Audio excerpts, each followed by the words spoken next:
యేసు రక్తమే జయం పరిచర్య. ప్రియ రక్షకుడైన యేసుక్రీస్తు నామమున ఈ ఉదయకాలంలో మీ అందరికీ శుభములు కలుగును గాక. సమాధాన పరచువారు ధన్యులు, వారు దేవుని కుమారులనబడుదురు అని దేవుని వాక్యం సెలవిస్తుంది. నా ప్రియ సహోదరి సహోదరులారా, ఈ వాక్యం మనం ధ్యానించినట్లయితే నేటి లోకంలో ఎటు చూచినా సమాధానం లేని స్థితే కనపడుతున్నది. ఎవరి జీవితంలోనూ కదిలించినా సమాధానం లేక బాధపడుచున్నామని చెప్తూ ఉంటారు. వీటికి కారణం ఏమిటి? వారి అజ్ఞానమా? ఈ సమాధాన కొరతను రేపుచున్న మనుషుల నడుమ మనమైతే ఉంటున్నాం. అటువంటి స్థితిలో నీవు దేవుని బిడ్డవైనప్పుడు ఆ కుటుంబంలో సమాధానం నీ వలన కలగాలి. ఒకవేళ భార్యాభర్తల మధ్య సమాధానం లేని స్థితి ఏర్పడినప్పుడు ముందుగానే నీవు భార్యవైతే ముందుగా వెళ్ళి నీ భర్త యొద్ద క్షమాపణ కోరుకొని కుటుంబం కట్టబడడానికి సమాధాన పరచడానికి నీవు ముందడుగు వేయాలి.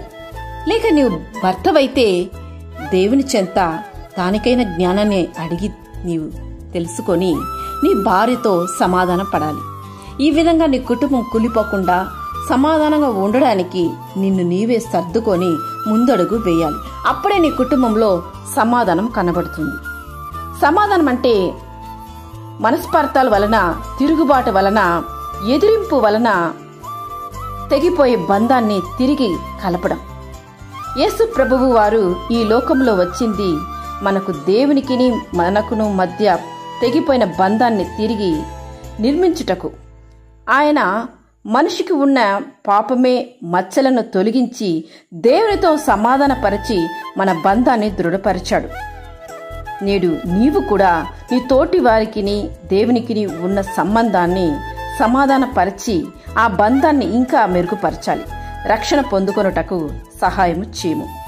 నీవు దేవుని కుమారుడువైతే, కుమార్తెవైతే ఈ కార్యంలో ముందడుగు వేయాలి.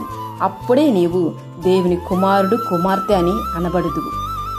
నీ వలన నీ చుట్టూ ఉన్నవారు సమాధానంతో ఉండులాగ్లా నీవు చూసుకోవాలి.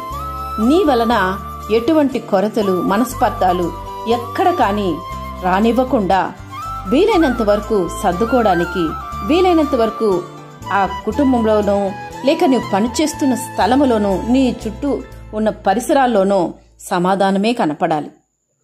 ఇటువంటి సమాధానకర్తైన దేవుని ఆరాధిస్తున్న నీవు నీ వలన సమాధానం కలగాలని దేవుని కోరుకో. ఆ విధంగా నడుచుకో. దేవుడు నీకు సమాధానం అనుగ్రహించి ఆశీర్వదించునుగాక. ఆమేన్. యేసు రక్తమే జయం పరిచర్యల సహోదరి. God bless you.